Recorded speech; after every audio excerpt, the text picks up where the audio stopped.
হিন্দু শাস্ত্র মতে দেবী লক্ষ্মী হলেন সৌভাগ্য ও ধন সম্পদের প্রতীক। প্রথা মেনে প্রতি বৃহস্পতিবার ও শুক্রবার ঘরে ঘরে দেবী লক্ষ্মীর পূজা করা হয়। গুরুবারে সঠিকভাবে পুজো করলে সংসারে দেবী লক্ষ্মীর কৃপা বজায় থাকে। লক্ষ্মীর আশীর্বাদে দূর হয়ে যায় সমস্ত অর্থাভাব। প্রতি বৃহস্পতিবার নানান আচার মেনে দেবী লক্ষ্মীর আরাধনা করা হয়।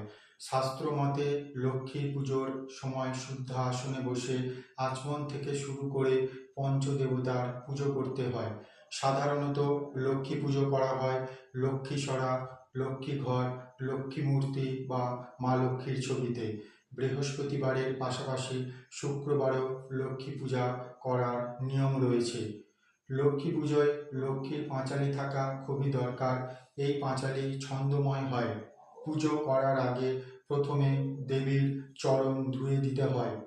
এরপর ফল মিষ্টি দিয়ে নৈবেদ্য সাজিয়ে দূর্বা, চন্দন, ফুল, আতপ চাল ইত্যাদি উপাচারে পুজো করা হয়। এছাড়াও প্রসাদ হিসাবে ক্ষীর বা পায়েস রাখতে পারেন।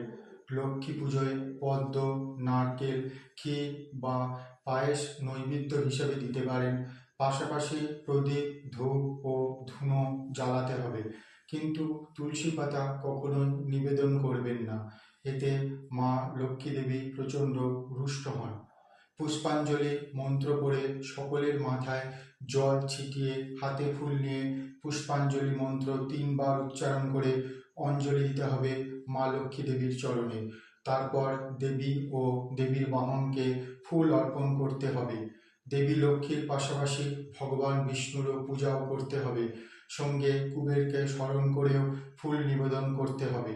লক্ষ্মীর পূজায় শঙ্খ বাজালেও কাঁসর ঘণ্টা একেবারেই বাজানো যাবে না, এতে দেবী মা রুষ্ট হয়ে যান। তাছাড়াও প্রতিদিন স্নান করে লক্ষ্মীর গায়ত্রী মন্ত্র 108 বার প্রতিদিন জপ করতে পারেন। এই মন্ত্র জপ করার সঙ্গে পদ্মবীজের মালা ব্যবহার করা যায়। এছাড়া টানা 12 দিন ধরে ভক্তি ভরে লক্ষ্মী দ্বাদশ স্তোত্র 12 বার উচ্চারণ করলে বিশ্বাস করা হয় যে সমস্ত ঋণের বোঝা থেকে মুক্তি পাওয়া যায় চিরকালের জন্য। ঠাকুর ঘরে মা লক্ষ্মীর আসন বা সিংহাসনে কড়ি ও শঙ্খ রাখা খুবই শুভ বলে মনে করা হয় শাস্ত্র অনুযায়ী। লক্ষ্মী পুজোর সময় ঘরের মেঝেতে ও পুজোর ঘরে আলপনা দিয়ে দেবী লক্ষ্মীর পদচিহ্ন আঁকলে তা অত্যন্ত শুভ বলে মনে করা হয়। প্রতিদিন লক্ষ্মীর পট বা মূর্তির সামনে 2টি করে ঘিয়ের প্রদীপ জ্বালান, তাতে মা লক্ষ্মী দেবী অত্যন্ত সন্তুষ্ট হবেন আপনার ওপরে, আপনার পরিবারের ওপরে, সর্বোপরি আপনার পরিবারের সমস্ত ব্যক্তিজন এবং আপনার সংসারের ওপরে। এই ধরনের তথ্য সমৃদ্ধ আরও অন্যান্য অনেক ভিডিও পেতে চ্যানেলে নতুন হয়ে থাকলে চ্যানেলটিকে সাবস্ক্রাইব করে রাখুন। নমস্কার।